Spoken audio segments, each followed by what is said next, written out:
Let's get into it. So last week we started to get into major histocompatibility complexes and the different types of antigen-presenting cells.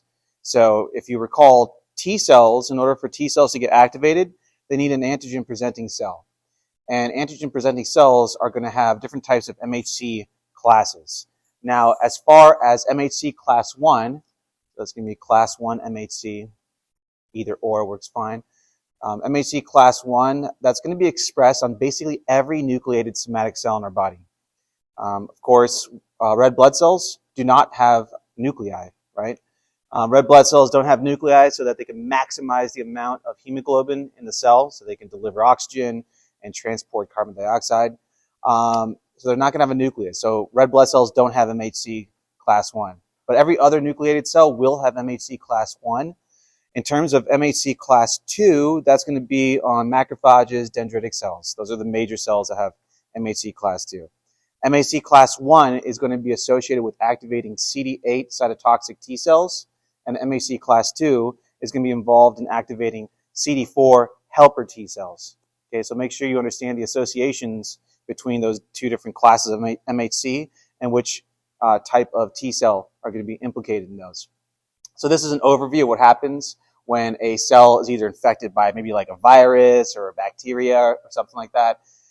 Basically, they'll take bits of the proteins that are associated with the infectious agent. They'll kind of like repackage them and turn those into antigens that they can thereby attach to their MHC class 1, right? So then once it's outside of the cell, MHC class 1, that can now get presented to a cytotoxic T cell.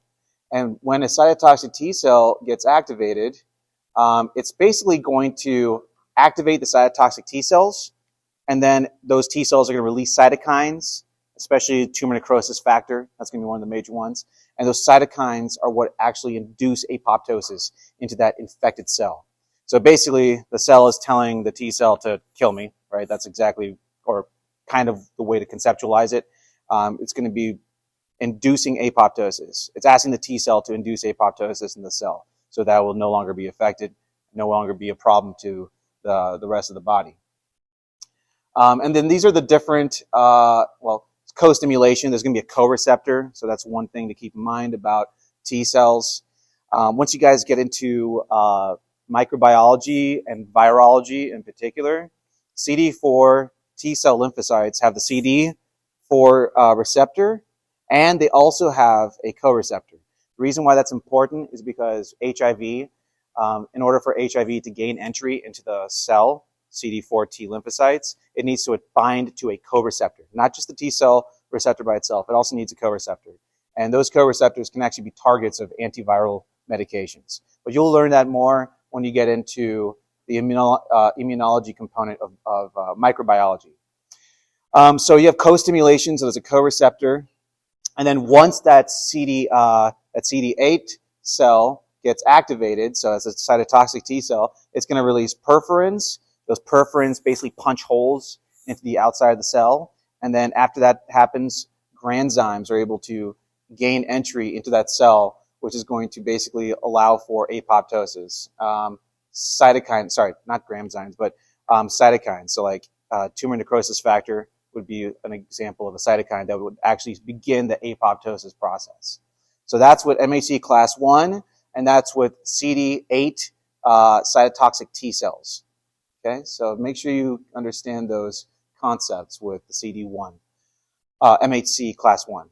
Then with MHC class 2, it's a little bit different. It's going to be involving certain types of antigen-presenting cells like dendritic cells, macrophages, and basically what they do is they take antigens from potentially pathogenic organisms, for instance, and then they'll turn those antigens into MHC class 2 to be able to get to present that to helper T cells. So helper T cells are going to be associated with MHC class 2. Helper T cells are also referred to as CD4 cells. Okay, and then we'll talk about a little bit of HIV and how CD4 cells are going to be involved in HIV. Those are going to be the major targets for the HIV virus. Once your CD4 T cell lymphocyte count drops below 200, that's when a patient, for instance, goes from HIV to full-blown AIDS. We'll talk about that towards the end of today's lecture. So whenever you get activation of those CD4 helper T cells, that's going to allow for memory T cells to eventually be generated in the process. Those memory T cells are going to be able to have a more robust reaction during the second exposure to that exact antigen later on. And then the other thing that helper T cells do, they're going to be heavily implicated in stimulating B cells. Once the B cells get stimulated, that's when you start getting into the humoral immune system. Because the T cell lymphocytes, both helper T cells as well as the cytotoxic T cells, that's going to be all involved in cell-mediated immunity. Okay? So the helper T cells can activate macrophages. That's going to kill whatever bacterial or viral infections or cancer that might be affecting the host. Then the cytotoxic T cells go off and basically induce apoptosis. Now, when a helper T cell gets activated, it can activate macrophages, and it'll also activate B cells. Once they activate B cells, that's when you start getting into humoral immunity. B cells will eventually proliferate, right? They'll differentiate. Proliferation just means that they're undergoing mitosis, right? They just start reproducing, right? So you start getting an increased number of B cells. And then after that proliferation differentiation period, they become plasma cells, which eventually release immunoglobulins. And then after the infection has basically been kind of taken care of, then those B cells are also going to go and turn into memory B cells. They'll have memory. So at a second exposure to that antigen, then they'll get activated again. Okay? And it'll be a much more rapid response on second exposure. Now, in terms of specific responses to antigens, macrophages are going to be heavily implicated in this whole process, as well as dendritic cells. Okay, they're all going to play different roles in the activation of helper T cells. So it's not just macrophages, it can also be dendritic cells. Once those helper T cells get activated, they can subsequently activate cytotoxic T cells, and they can also activate B cells to basically continue down the cascade of the humoral immune system. Now, this is where you have the humoral immune system getting activated. So, humoral immune system, think plasma, right? Think of the more water-dominant component of your blood. So you're thinking plasma cells and you're thinking immunoglobulins. That's all going to fall under the humoral immune system. We're going to go into more detail about the humoral immune system later. But you have, to begin with, a inactivated naive B cell. It's a naive B cell because it's never really been exposed to an antigen before. But then when you do get exposure of an antigen to that naive B cell, that's when you actually have the activation of those B cells. The reverse IgD antibody, the reason why it's reverse is because the antigen binding site is going to be basically exposed to the environment. So we're going to go into all the different immunoglobulins. IgD doesn't really play a super significant role as much as IgG and IgAs and IgMs. Those other immunoglobulins play a much more significant role. But IgD is going to basically help in assisting the maturation and development of other immunoglobulins. And that's how they do it. They're going to be sort of hanging out on the outside of the B cell.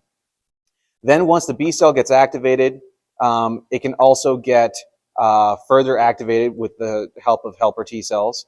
And then you get the production of plasma cells, which can subsequently produce all of your immunoglobulins. And just keep in mind that those antibodies / immunoglobulins are going to be specific to a particular antigen. Okay, so they're going to, if they get exposed to, maybe say for instance, this is like an E. coli infection. If that immunoglobulin gets exposed to a virus, it's not going to do anything.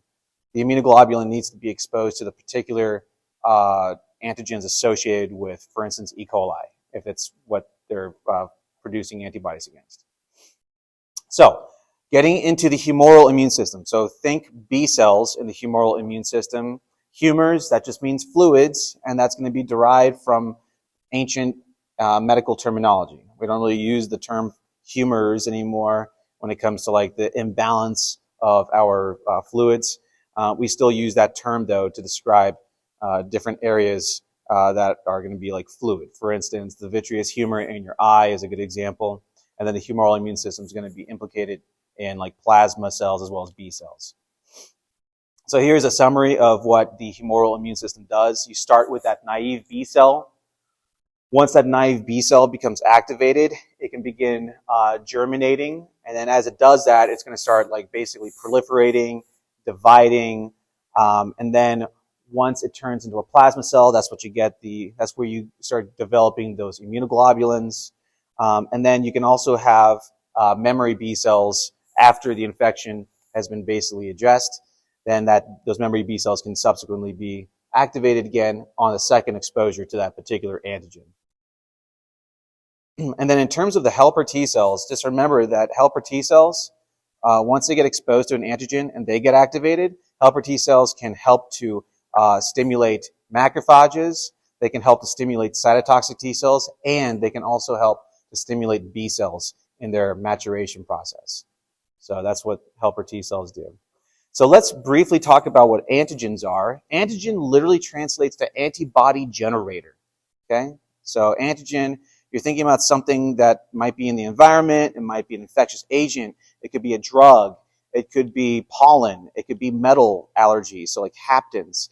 So anything that's going to result in an immunological reaction that creates antibodies, that's going to be considered a quote-unquote antigen. Antigens can bind they can react with antibodies.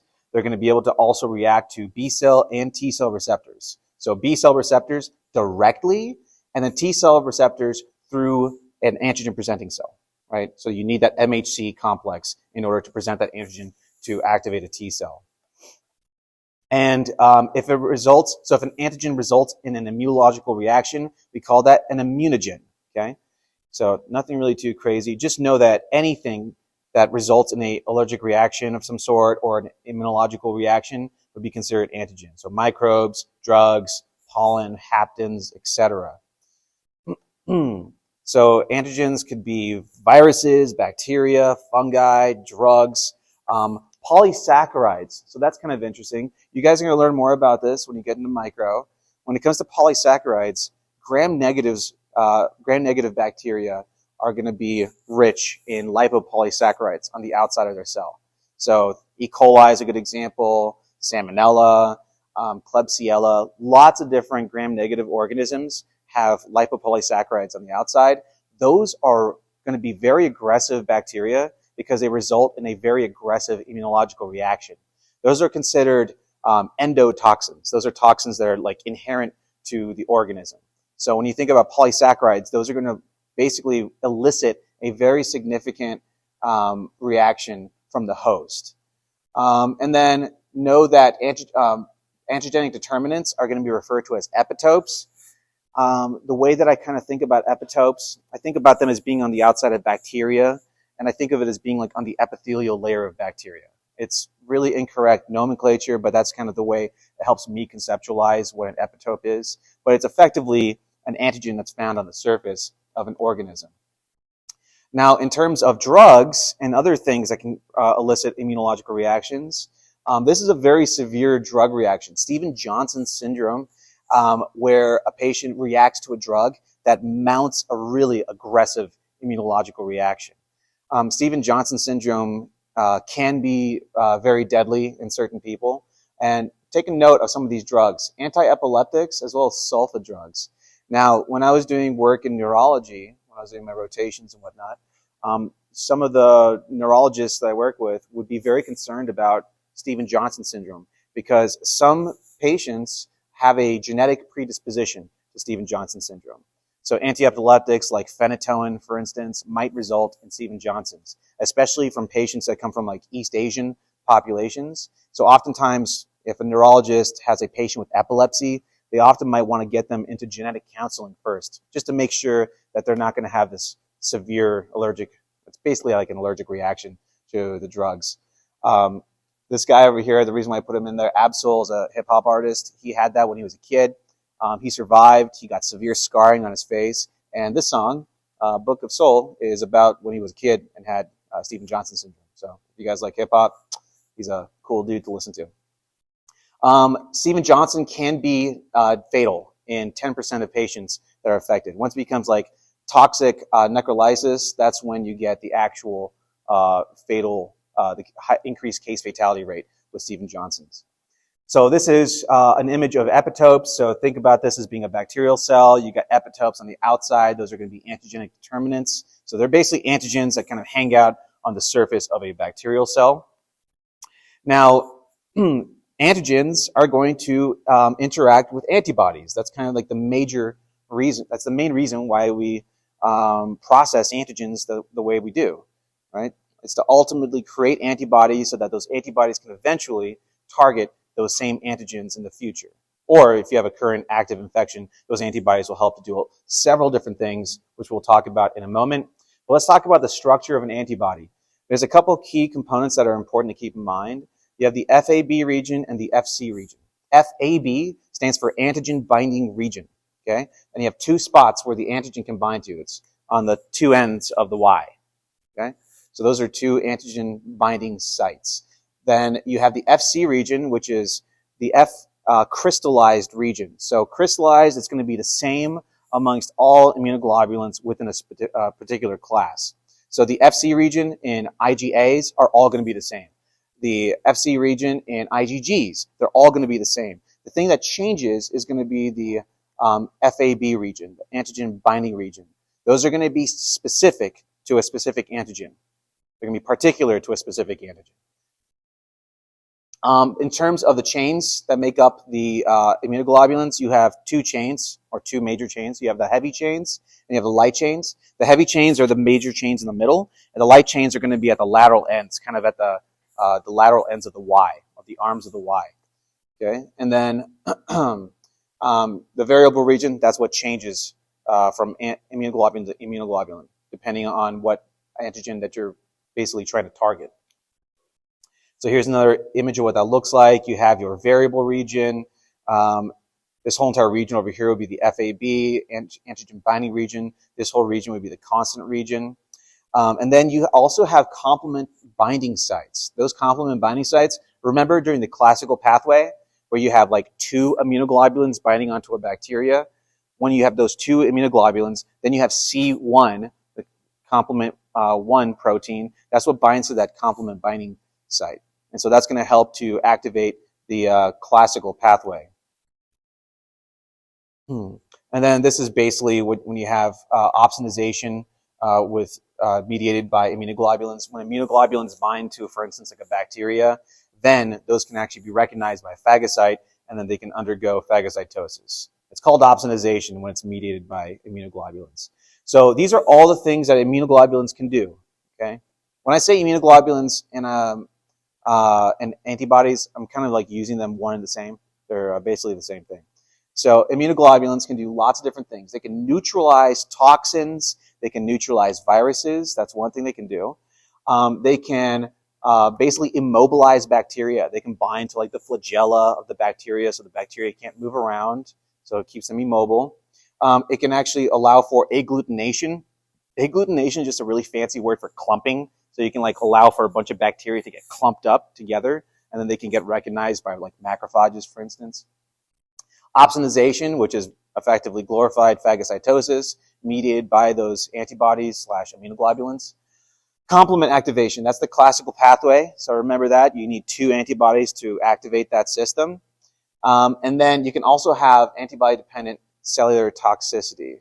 So that's going to be mediated by natural killer cells. Remember, natural killer cells, those are your lymphocytes that are kind of separated from your B cell and T cell lymphocytes. They kind of do their own thing. They're somewhat associated with the innate immune system, right? They're not really associated with the adaptive immune system. So a little bit different. So make sure you know all these different effects of antibodies. It's going to be important, especially for your exam on Thursday. So let's talk about the different classes of antibodies.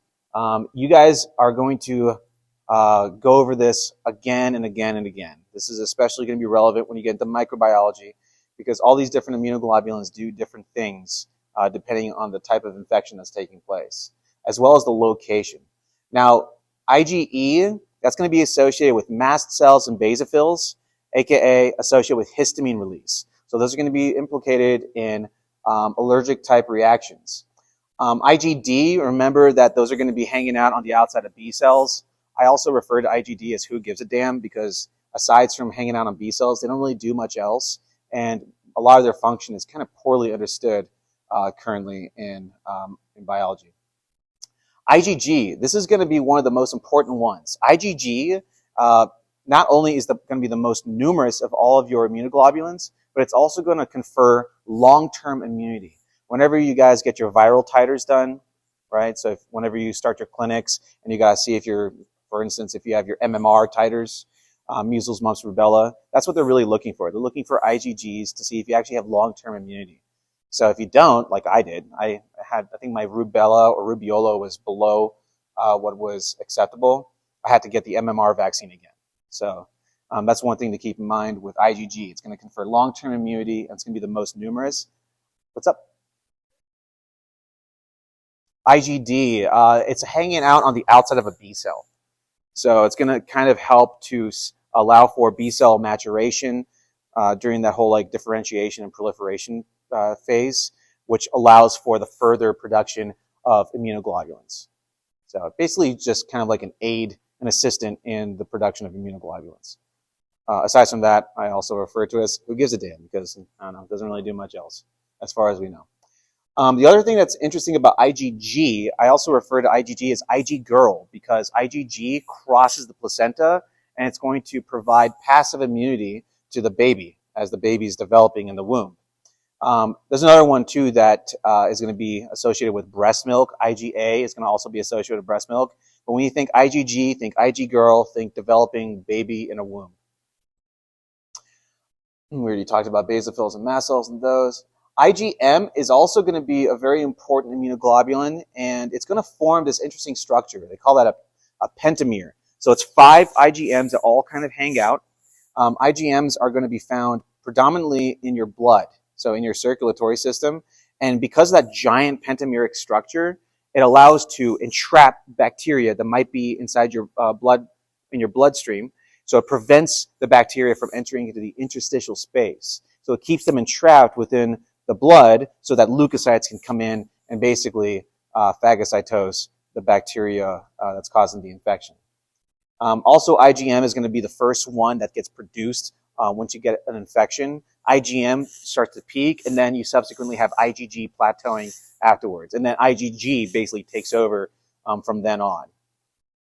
IgA is going to be associated with mucosal membranes. So glands, salivary glands, the mucosal membranes in your GI tract, and also it's an immunoglobulin that's passed on to the baby during breastfeeding. So IgG, think placenta. IgA, think mostly breastfeeding. So let's go into each of these briefly. I had to issue a change and a correction. On your slide, it's going to say the most numerous of all immunoglobulins. Scratch that. If you're using your previous lecture slides, I posted the updated version today. So IgG is going to be the most numerous. IgA is pretty significant, but it's not going to be the most numerous. And it's going to be mostly associated with mucosal immunity. And mucosal immunity, think about your malts, right? Those mucosal associated lymphoid tissues. IgA is going to be heavily implicated in those areas.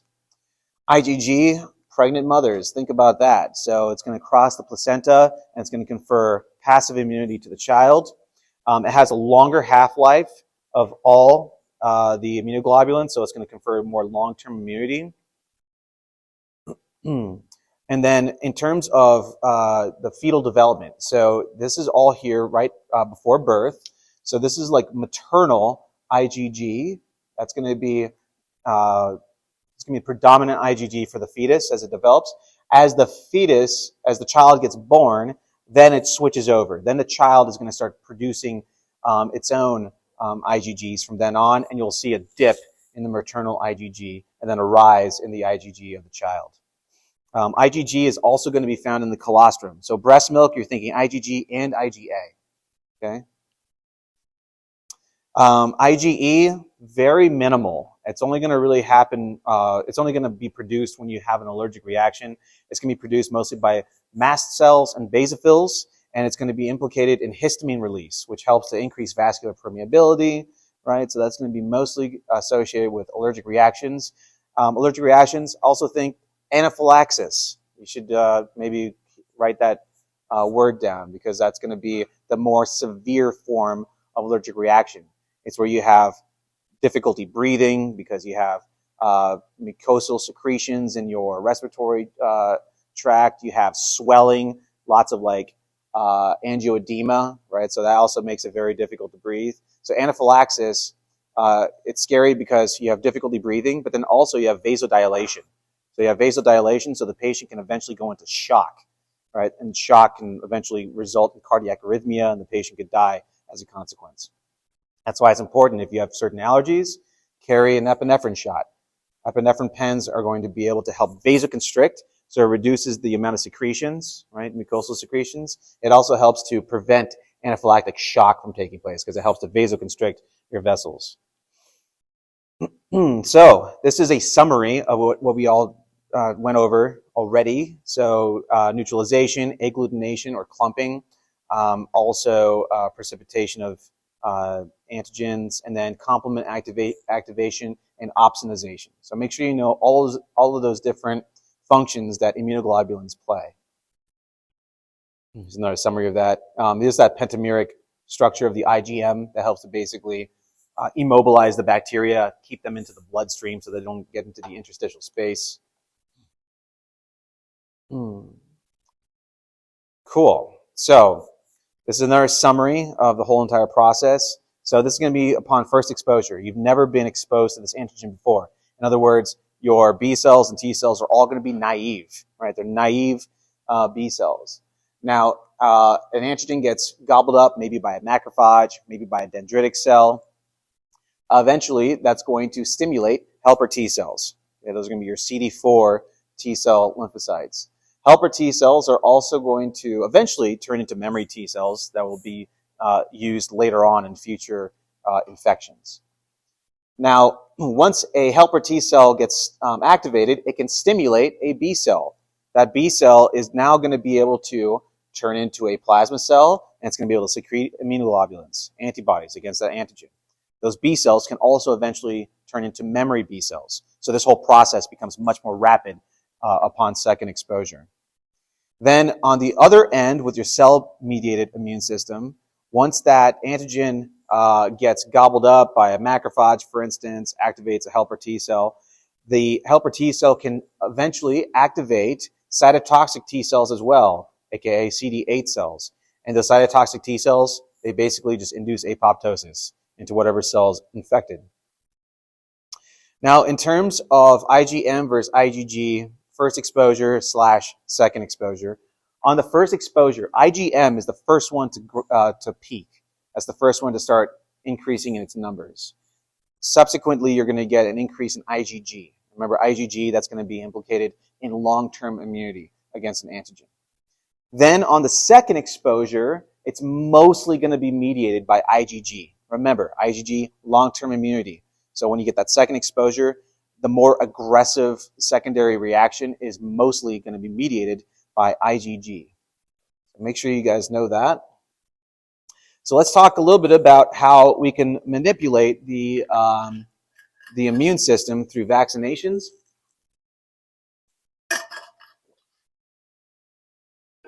There's only a couple of key concepts that you guys need to be familiar with when it comes to vaccinations. So that's going to be artificial immunity, right? So when you're getting a vaccination, that's going to be exogenous, right? So it's artificial. It could be either components of a infectious agent, so like, you know, the pneumococcal vaccine. It's going to involve different capsule serotypes of pneumococcus type bacteria. Certain types of viral vaccinations are going to be just components of the virus, right? Versus a artificial passive immunity, which is going to be a vaccination as well, but it's going to be immunoglobulins to neutralize maybe the toxin that might be associated with a certain pathogen. So we're going to talk about it in a little bit. But when you get a vaccination, basically what you're doing, you're injecting the person with either immunoglobulins or, actually no, this is not immunoglobulins. You're injecting the person with components of a virus, for example. Once you do that, then it's going to basically allow the adaptive immune system to get activated, and now your B cells are going to start producing immunoglobulins against that infectious agent that you were vaccinated against. So that's going to be falling under active artificial immunity. Okay, so it's artificial because you're getting it exogenously through a vaccine, and it's active because you're depending on your ability to produce immunoglobulins against the infectious agent. So here's a good summary that kind of breaks down artificial versus natural immunity. So on the left column, let's talk about active immunity. Active immunity can be subdivided into natural active and artificial active. Natural active, that just means you got sick.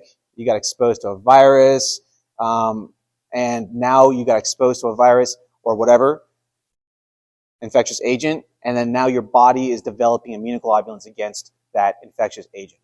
Okay, so that's going to be natural active. Natural because it's not a vaccine, it's from the environment or whatever.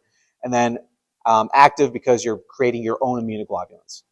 Artificial active would be, for instance, like the tetanus toxoid vaccine. So that could either be the DTaP or the Tdap vaccination, where you're getting basically a lesser version of the infectious agent, right? So you're still going to depend on your body's ability to develop antibodies against that. That's why it falls under active. So it's artificial, active. Artificial, coming from a needle. Active, you're depending on your body to create the immunoglobulins. Then on the other half, you have passive immunity. So natural passive, think about IgGs crossing the placenta. That's going to be natural passive. Breastfeeding, that's going to be natural passive. You're getting immunoglobulins from mom. Versus artificial passive. Artificial passive coming from a needle. Okay, so good example would be the tetanus immunoglobulin. So it's going to actually neutralize tetanospasmin, which is the major toxin involved in tetanus. It's an immunoglobulin, though, that you're getting exogenously. You're not actually depending on your ability to create those immunoglobulins. You're getting those immunoglobulins through the actual injection. So that would fall under artificial passive immunity. So if you understand those four concepts, you should be pretty good when it comes to vaccinations for the sake of this class. So tetanus is a really great example because you can get both the immunoglobulins of tetanus or you can get the toxoid vaccine. If you get the toxoid vaccine, that's going to be artificial active immunity, and you're depending on your own ability to create antibodies, and that's going to allow you to have long-term immunity against that infectious agent. So when a person gets a tetanus vaccine, they're going to have about 10 years. That's about how long it's good for tetanus. So that means you get a long period of time where you're going to be basically immune to tetanus.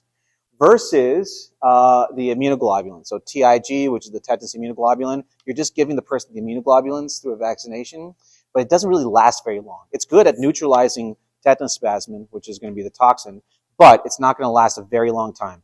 So if you get the Tdap, DTaP, either of those are going to confer long-term immunity. Speaking of Tdap versus DTaP, those are going to be given at different ages of the patient. That's why I included the CDC guideline to kind of give you an idea of the difference between the Tdap versus the DTaP. And by the way, D and P, that's diphtheria and that's pertussis. Okay, so diphtheria, pertussis, tetanus is all given simultaneously. So that's what the D and the P stand for. So if you get a vaccination, that's going to be falling under artificial. Okay, so artificial active, that's going to be basically a weakened version of the infectious agent. It could be weakened, it could be dead, it could be broken down into little fragments, just like little tiny components that allow your body to develop immunoglobulins against those antigens. Versus artificial passive, which is going to be exogenous immunoglobulins, such as the human tetanus immunoglobulin vaccine, or the TIG. This would be over here, that's going to be natural passive immunity, so breastfeeding or crossing the placenta, versus artificial passive immunity. So briefly, going back to IgE, remember with IgE, you're thinking mast cells, basophils, and you're going to think histamine release, and you're going to think allergic reactions, potentially resulting in anaphylactic shocks. So that's one big concern about IgEs. Going to be associated with things like pollen exposure, maybe even bug bites, right? If you're allergic to bee stings, ant stings, things like that, that might result in histamine release, which could also be associated with IgE release. So this is a side note. Don't bog yourself down with the information here. This is kind of summarizing the medical relevance when it comes to organ transplants. If you guys ever heard of HLA typing, that's going to be the human leukocyte antigen typing that you want to do if a person is on a list, for instance, to receive a kidney, or if they're trying to get a liver transplant. The reason why they go on the list is because it's like a national data bank of all the different HLA typing, and then once you get a match with somebody else, then you've been matched because of the HLA typing. Okay, that's going to be what's the underlying cause of organ rejection, right? If you get a transplant and maybe you have graft versus host rejection or host versus graft rejection, that's going to be based on an incompatibility of HLA typing. Now, in terms of the different alleles that are associated with different types of HLA, there's many different alleles. That's why it's really hard to get a proper type when you're on a kidney list, for instance. So it takes some people a very long time in order to actually find a match. So because there's a lot of different alleles that come into play. Yeah? This is not going to be on the test. This is just kind of like wrapping up, kind of like tying concepts together. So you can see how this is not just pertinent for fighting off infections or even like, fighting off different types of antigens. It's also pertinent when it comes to surgery and when it comes to typing for organ transplants. So if you go into surgery in the future, this will be something that you're going to see quite often. But none of this is going to be on the exam. This is just FYI. Okay, so don't get too concerned about it. Now, at the beginning of chapter 21, part 2, we talked a little bit about David Vetter. David Vetter had SIDS, which is going to be the most severe of all the naturally occurring immunocompromised conditions. So SIDS is severe combined immunodeficiency. There's other types of immunodeficiency as well. So X-linked agammaglobulinemia is one example. There's also common variable immunodeficiency. There's a lot of them, and you are not responsible for any of those. But if you ever hear SIDS, you know that's going to be like the worst of all the immunocompromised conditions. And then the way that you treat that is with a bone marrow transplant. Unfortunately, during the late 70s, early 80s, when David Vetter was a candidate for bone marrow transplant, the technology just wasn't that good back then. Nowadays, it's a lot better. So often, the patients that receive bone marrow transplants now tend to survive, have a higher chance of survival. Now, that was naturally occurring immunodeficiency syndromes. Now let's talk about one that's going to be associated with a virus. So HIV. HIV is going to be one of the most, at least in the 20th century, it was one of the most significant of all sexually transmitted diseases. It killed a lot of people, relatively speaking, when compared to other illnesses. So this was a quote from Nestor, which is a really good microbiology text. Talked about how it's the most important sexually transmitted infection of the past century. So a very astute quote, in my opinion. Don't worry about enveloped RNA retrovirus. That's beyond the scope of this class. But in terms of HIV, so HIV is human immunodeficiency virus. It can eventually progress to AIDS, which is acquired immunodeficiency syndrome. Now, there's two ways that you can diagnose AIDS. You diagnose AIDS if their CD4 T cell lymphocyte count drops below 200.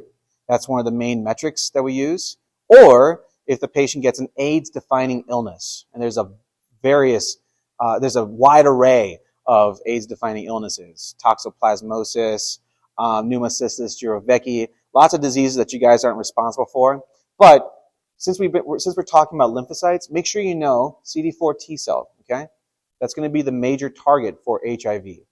So when HIV is reproducing in a person's body, it's going to be targeting CD4 T lymphocytes, also macrophages, but mostly CD4 cells. Because the reason why that's important is because after the CD4 cell gets infected, it ruptures when the viral cells escape from the cell. It undergoes lysis. So it actually destroys your CD4 count. And that's why when you have a CD4 below 200, that's when you can diagnose that patient with AIDS.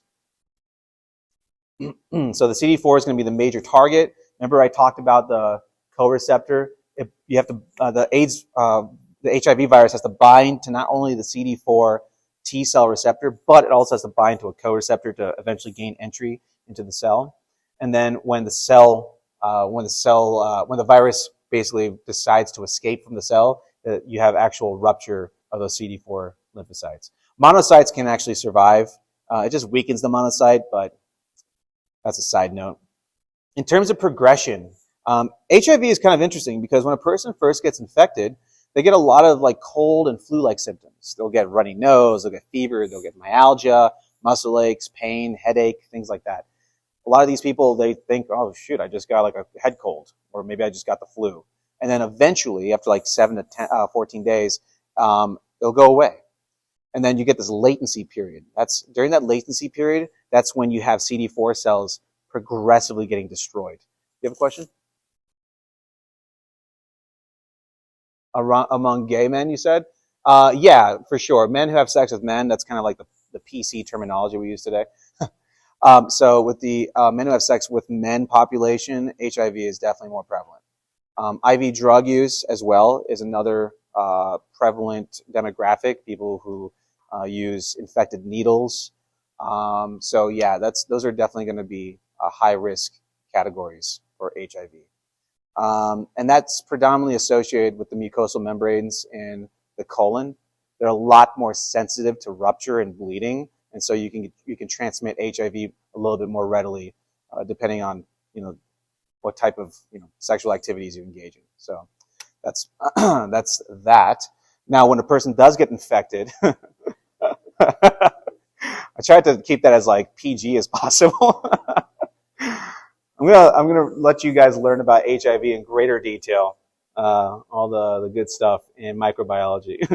So once you pass that initial exposure of HIV, once you basically, oh my God, that was just a flu, I got over it. Then you go into this latency period, and that latency period can last a really long time. For some patients, it can last up to 10 years. So that latency period can be a prolonged period of time where the person doesn't have symptoms, right? They have no idea they have the infection. And they can become spreaders of the virus. So that's one of the biggest concerns with the latency period. Now, when the person starts becoming symptomatic, that's when the CD4 lymphocyte count drops so significantly that they become susceptible to other types of infections. So let me move over here. So these are going to be the AIDS-defining illnesses. There's a lot of them. You don't have to memorize these. I just put this in here as an example of different types of infections that could arise when a person becomes full-blown AIDS. I'm going to point your attention, however, to pneumocystis. So pneumocystis jirovecii. We call that PCP pneumonia. Generally speaking, healthy people that have a decent immune system, they're not going to get PCP pneumonia. During the onset of the AIDS epidemic in 1981, that's kind of when it started here in the U.S., all of a sudden the medical community started seeing a lot of young, healthy guys that had PCP pneumonia. And so they're like, what the hell is going on here? That's when they discovered that there was like something going on with this virus that was wiping out their CD4 cells. And so that's kind of the major AIDS-defining illness that kind of basically raised the alarm that there was something going on.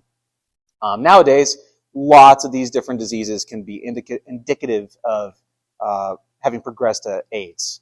No longer HIV, now they're going to be AIDS patients. So Kaposi sarcoma, that's what this is right here. So you have these like kind of cancerous lesions. A lot of it happens on the trunk of the patient. PCP pneumonia. Also different types of like toxoplasmosis. Toxoplasmosis of the brain, that's going to be one. I didn't include any images of this, but candidiasis, if you get esophageal candidiasis, where you have like oral thrush and it makes its way down to the esophagus, it can be extremely painful. That's going to be another AIDS-defining illness. So those are all things that you might see, especially in the future when you get into clinic. What's up? Huh? Oh yeah. So HIV is remarkably treatable nowadays. When I was doing my infectious disease rotation, every week we would do an HIV clinic every Wednesday. And so patients would come in for follow-up just to check their viral levels. They would check their viral load. They would also check their CD4 count. And I would have patients come in, they had like 0 viral load, undetectable levels of HIV. They still had it. It's because they kind of they can hide in what we call syncytial tissues. So they'll kind of like form these like little connections between cells so they can basically evade the host immune system. But if it's undetectable, that's pretty good. That means that the person has it controlled. Also, I would see them with their CD4 count just basically normal. And they would take a combination of 3 different drugs. They call it HART medication. It's highly active antiretroviral therapy. And it's a combination of 3 different drugs that have 3 different mechanisms of action. So they can basically attack the HIV virus. And I would often ask my patients, like, when were you first diagnosed with HIV? And some would be like, oh, 1992. Like, wow, that's amazing. Like, they were living completely normal lives. Huh? No, it's untreatable. You'll never treat. Oh, it's not okay. It's uncurable. You can treat it with therapeutics, but you can't cure it. You're always going to have HIV. But it's the therapeutics we have nowadays are phenomenal. They're really good in terms of not as severe side effects. Some do have some pretty bad side effects, but for the most part, they're pretty tolerable meds. So people can live with HIV and basically live normal lives. So much so that my infectious disease supervisor, I think I told you guys this before, but my infectious disease supervisor, he was like, nowadays it's worse to get diagnosed with diabetes than it is to get diagnosed with HIV. Because HIV is really like manageable with these therapeutics, whereas diabetes is very difficult to treat, especially diabetes type 1. It really kind of controls your whole entire life when it comes to like injections for insulin and like monitoring your blood glucose. So interesting stuff. So let's wrap up chapter 21 with quizzes. And if you guys don't have any questions, let's go into it. Is that cool? Oh, what's up? Yeah, okay, so that's a really great question about HIV. You can take prophylactic drugs if you're a pregnant mom that's positive. The prophylactics are going to be successful about 65% of the time. There's still going to be like 35% of children, even despite taking prophylactic meds, that will still develop HIV. But one thing to keep in mind when you guys get into obstetrics and gynecology in the future, if you have a mom that's positive for HIV, never, ever let her breastfeed, because the virus can actually transmit through breast milk. So that's one thing to keep in mind about HIV. What's up? There's not a vaccination for HIV. That's something that the medical community hopes to get someday. But HIV mutates so rapidly. It's a retrovirus, so this is like going into the weeds, but it needs a RNA-dependent DNA polymerase. So it starts as an RNA virus, and then once it gets introduced into the cell, then it actually has to create a DNA strand from the RNA template, and that whole process results in lots of mutations. And so HIV is constantly mutating. So in other words, it's mutating so rapidly that it's hard to treat it, even sometimes with certain drugs, because it will actually develop resistance against the drugs. That's why you use 3 different drugs to try to avoid resistance. But in terms of vaccinations for HIV, from what I understand, it's never going to happen. That was kind of like the hope in the early 80s. Like Dr. Fauci was actually the guy that was brought on as one of the major guys to try to research HIV. And there was a lot of controversy, even in the LGBT community. People were pissed off that he was focusing on a vaccine when he should have been focusing on therapeutics instead. Now that we have therapeutics, it's really manageable. But vaccinations, I don't think it's ever going to happen for HIV. What's up?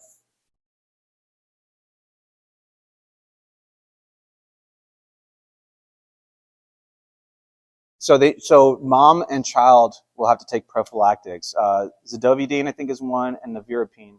I can't remember the exact drugs, but I think zidovudine is one of them, where the mom and child can take the antiviral, So mom will take it for a bit, and then the child will be born, then the child will be taking the meds. And so that can be sort of a prophylactic to prevent HIV. She cannot breastfeed. And HIV doesn't cross the placenta. It doesn't cross the placenta blood barrier. So it's not inevitable that the child will get it. But even with prophylactics, about 30% of the children will be born positive. So, good questions. Shall we continue with quizzes? Okay.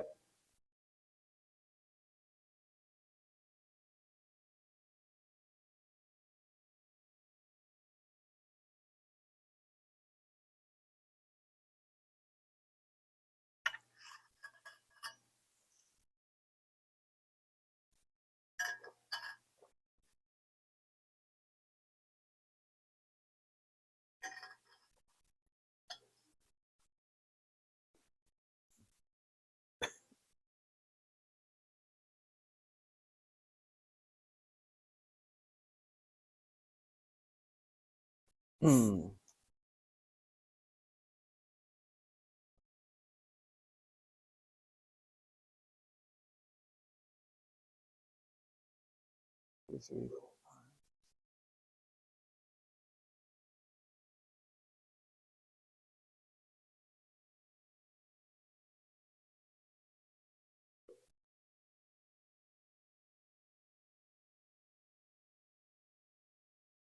Dang, we got a full house. All of you guys are here. That's awesome. So let's go ahead and start.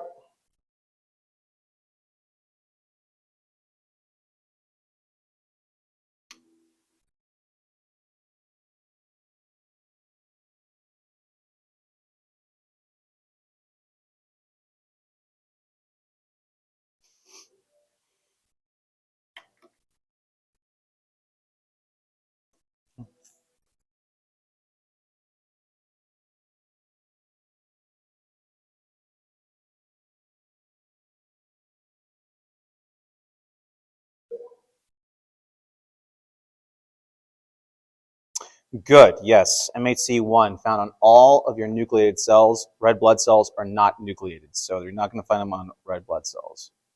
And it's going to be all of your somatic cells. So that means your cells. In other words, not bacteria and not viruses.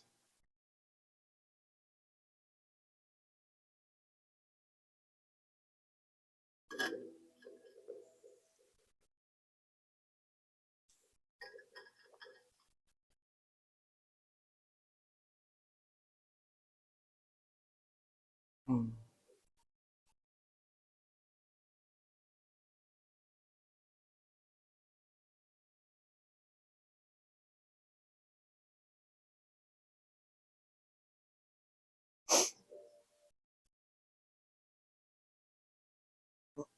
Hmm.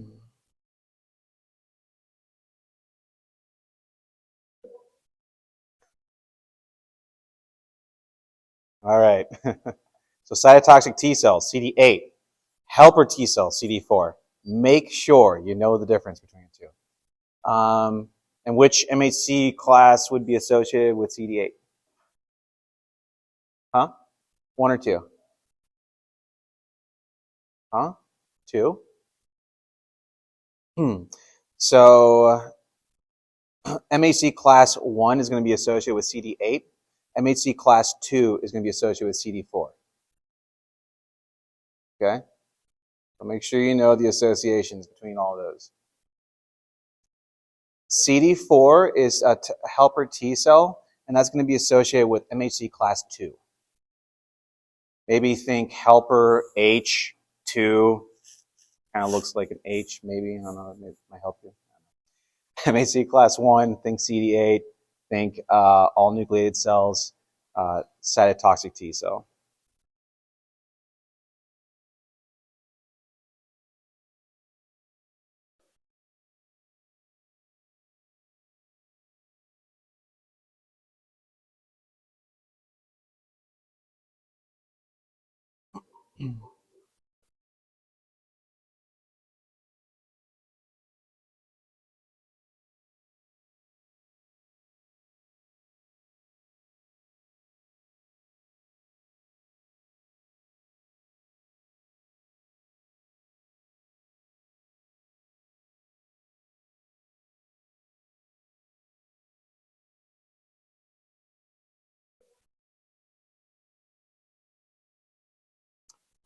Wow, okay. So infected somatic cell. When a somatic cell is infected, that's going to be your nucleated cells. If it's infected with a virus or maybe it's a cancer, like a tumor, then MHC class 1 is going to be involved in that. So when you think somatic cells of your body, you're thinking MHC 1 and you're thinking cytotoxic T cells. When that cytotoxic T cell gets activated by MHC class 1, then it's going to induce apoptosis into that infected cell. So it's going to be inducing controlled cell death. So if you want a really good table to focus on with that particular concept, go to slide number 43, and it has a really good summary of all of the MHCs associated with different T cells. Where the hell am I? Let's see if I can find it here. So go to slide 43. This is this one right here. So remember that. So 8, so cytotoxic T cell, CD8, MHC class 1, all nucleated cells, apoptosis. Okay? Helper T cells, CD4, MHC class 2, B cells and macrophages are what are going to present those MHC/antigens to those helper T cells. And then that's going to be involving things that are found outside the environment. So that's why dendritic cells, for instance, macrophages, those are going to be involved with like MHC class 2. Okay? So this is a really good chart. This is a good summary. Just make sure you get all those confusing terms straightened out. It will help you a lot. All right.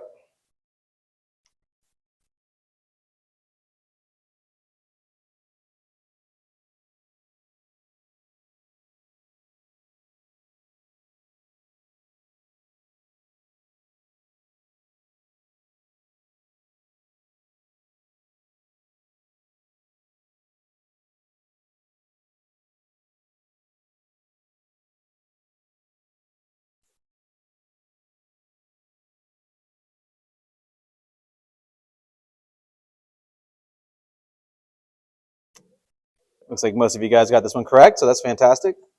So any of these can be considered an antigen. It could be drugs, it could be haptens from metals, it could be microorganisms. So any of those things can be antigen, aka antibody generators. So good job on that.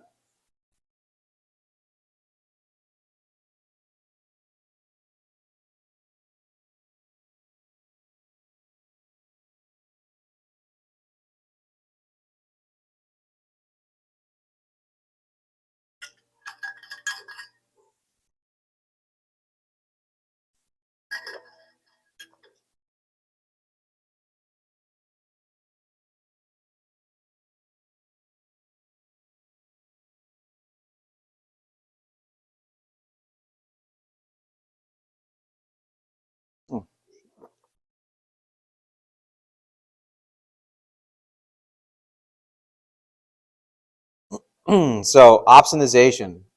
Remember, glorified phagocytosis. It's like phagocytosis that requires antibodies to surround the bacteria to basically allow the phagocyte to recognize that it needs to gobble up whatever that infectious agent is. So that's opsonization. Agglutination, just think of that as being clumping up. It would be like a bunch of antibodies bind to a bunch of bacteria and they all just kind of clump up together. That's agglutination.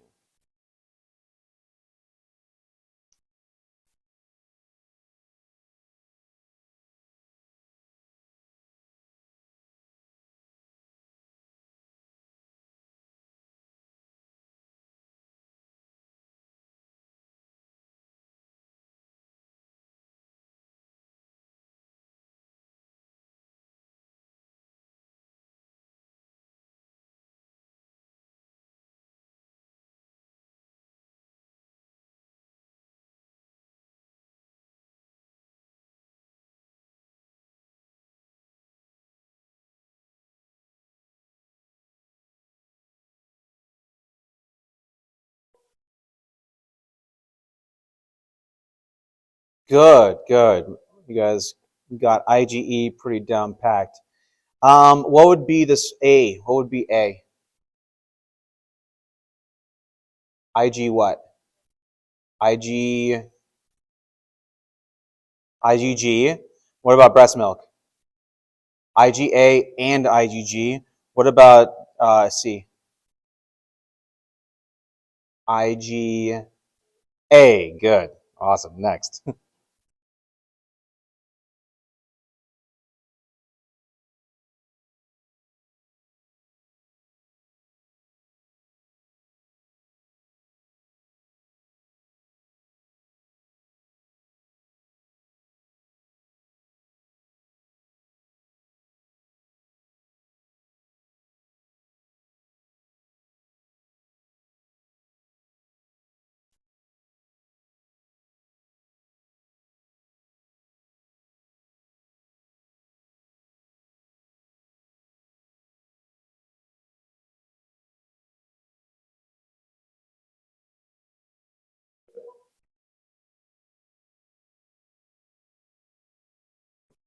So, yes, good, good. False. T cells can develop memory cells.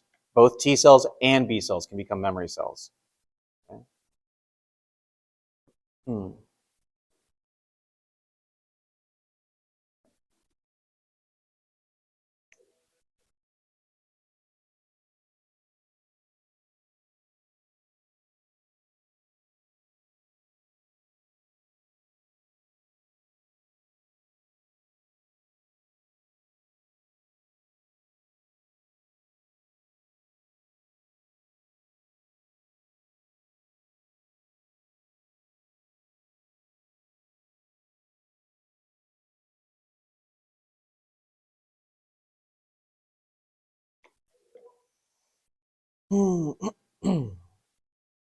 Good. IgG. Next.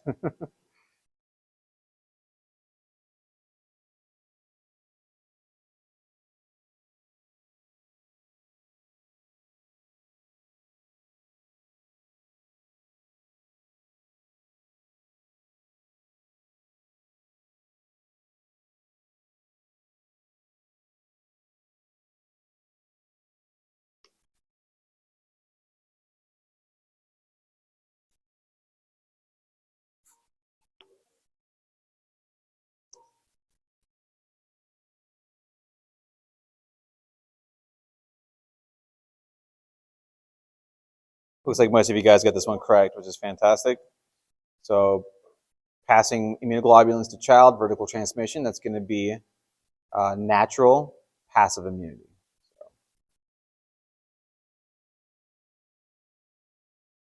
Two more, and then I want to do the review for the exam. We're not going to make it through the entire review, but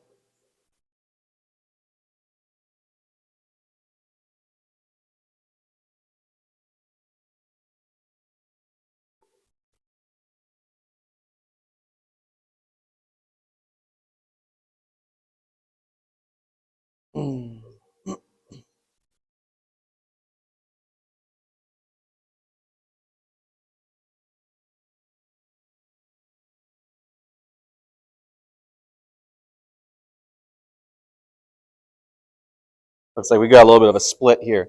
So if you got immunoglobulin, tetanus immunoglobulin, right? So that's going to be passive immunity. You got a vaccination, that's artificial. So artificial passive immunity is the immunoglobulin. Artificial active immunity would have been Tdap, DTaP. That's like the tetanus toxoid vaccination. Okay, so don't be confused between those two. Immunoglobulins are going to be passive. Okay. Last one on here, and then we're going to try to crank through some of the final review questions.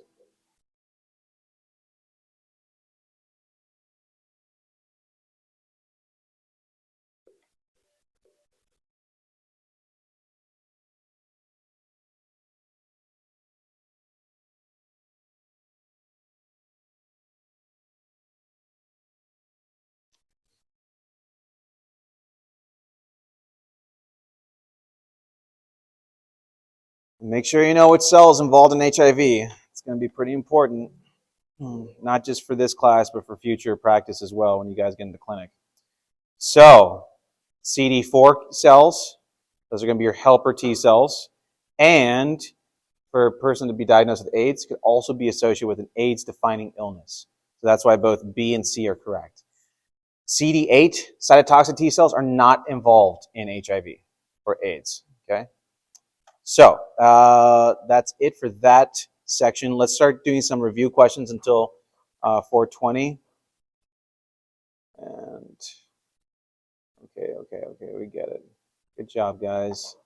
Let's do the review sessions. And I'll post the link for this today. So whatever we don't actually get into, you can use as practice. Dang it, you guys have to log in again. So try to log in as quickly as possible so we can get through as many of these questions as we can.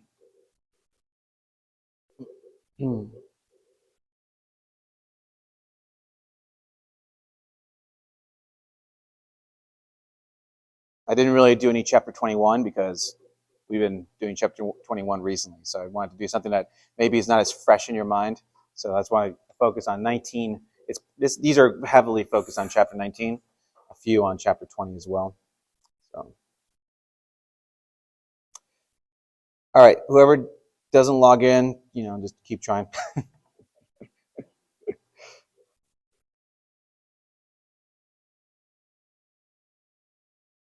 And to be clear, you guys can see that EKG? Okay, good.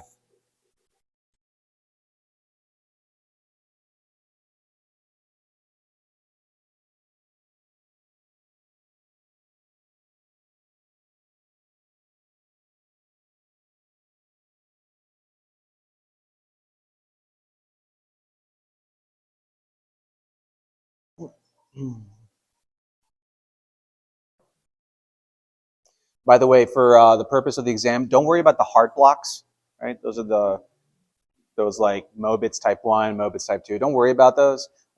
Make sure you know AFib, VFib, and VTAC. Okay, so those are definitely going to be relevant. So good. That's ventricular tachycardia. You have a steady rhythm, but it's really fast. That's why tachycardia, accelerated heartbeat, and it's going to be basically arising from the ventricle, and it's going to be basically no association with the SA node. The ventricles are not listening to the SA node. They're basically just doing their own thing, but it's going to be a steady beat. So that's why it's ventricular tachycardia.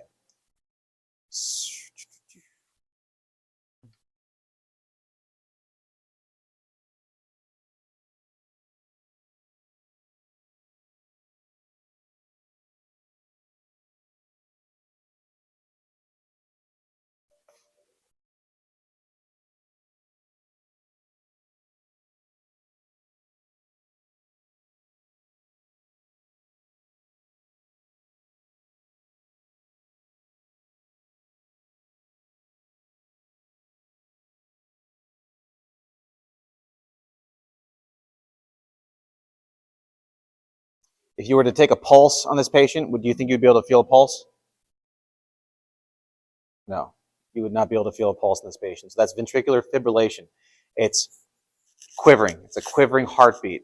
And it's going to be unsteady, so you're not going to see any sort of like pattern to it. It's just basically going to be fluttering. So that's why it's called ventricular fibrillation. Okay, next.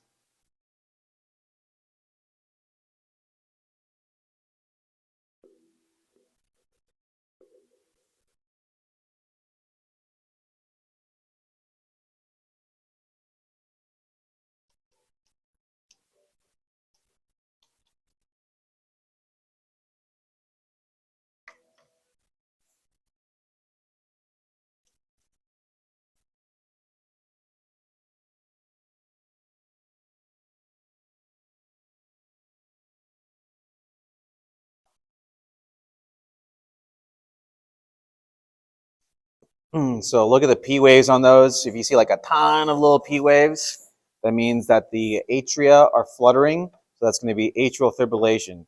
And then also the QRS complex was associated with ventricular depolarization. It's going to be kind of uneven. It's going to be like happening in some form of like automaticity, but it's going to be basically unrelated to whatever is going on after the SA node. Because the SA node, you might have like reentry circuits coming into play. So you just have a bunch of P waves, and that's basically it. So that's VFib, or sorry, AFib.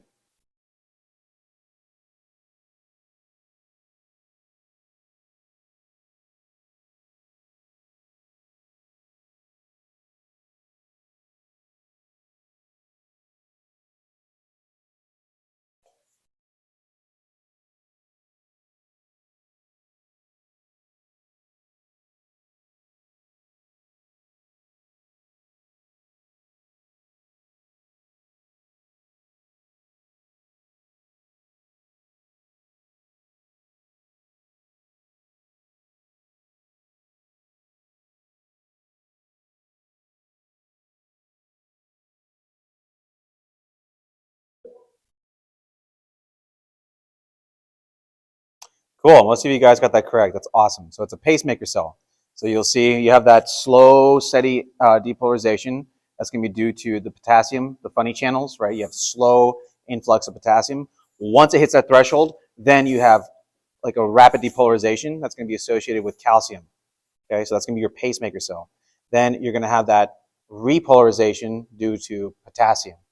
Right, so potassium is going to start to efflux out of the cell, and it's going to bring it back down to its base level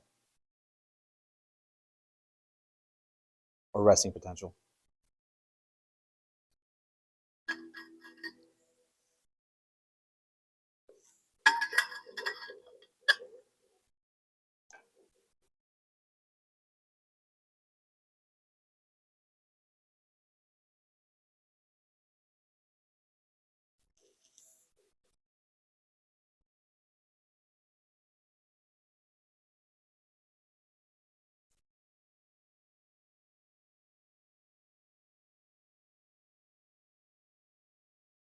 I really hope somebody chose B. I'm getting a hankering for some tachycardia myself. Oh yeah, it is Tuesday, huh? One person, yes. So tachycardia, so positive chronotropic effect. You think chronos, you think time. Positive, you're increasing the rapidity of the heartbeats. So next.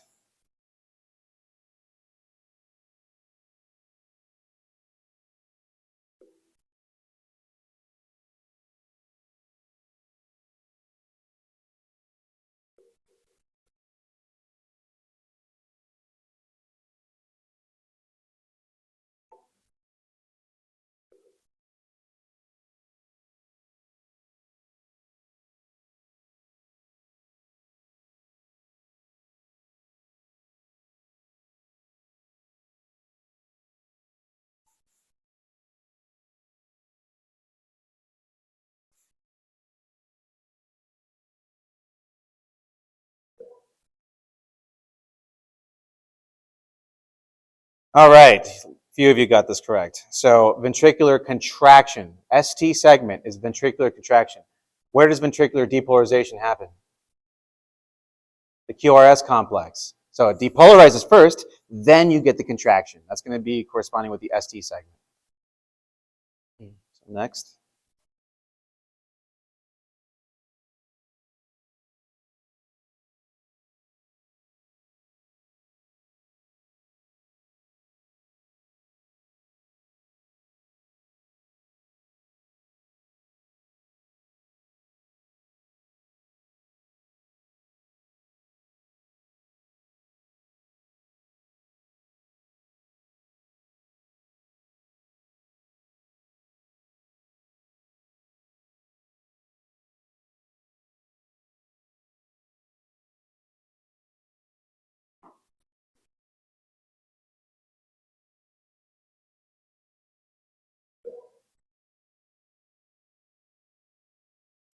Dang, okay.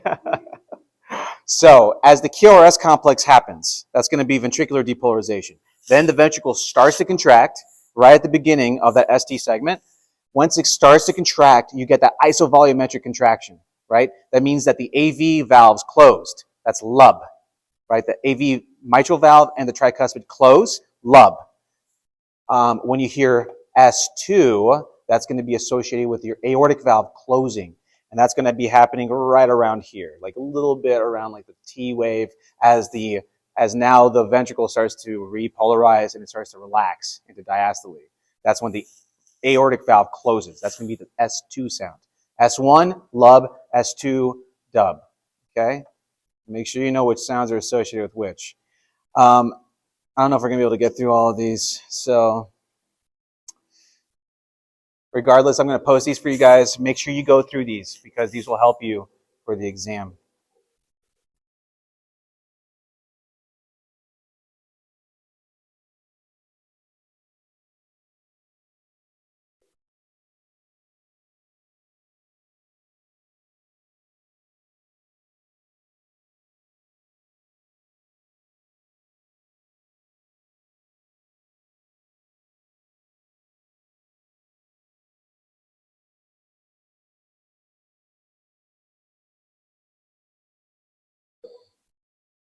We'll do one more after this, and then we can get out of here. All right, so you have the SA node. That's going to be your major pacemaker, right?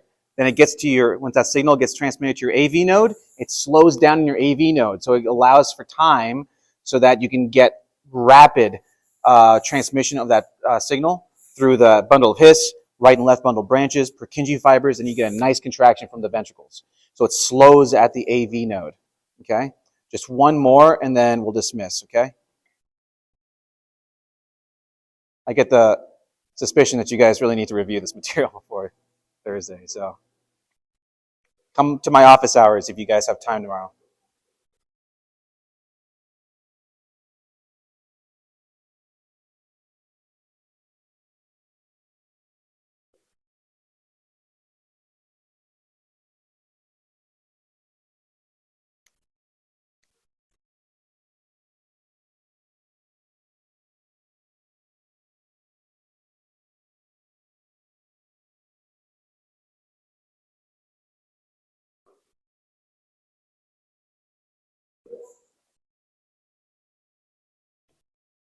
Good. Most of you guys got that correct. That's awesome. Cardiac myocyte, calcium. That's when you get that really nice long plateau phase. All right. Study. I'm going to post these in the announcements today. Let me know if you have any problem accessing the questions. I know some of you guys are only seeing like 3 questions. You have to log in to be able to access all of them on your computers, okay? So good luck.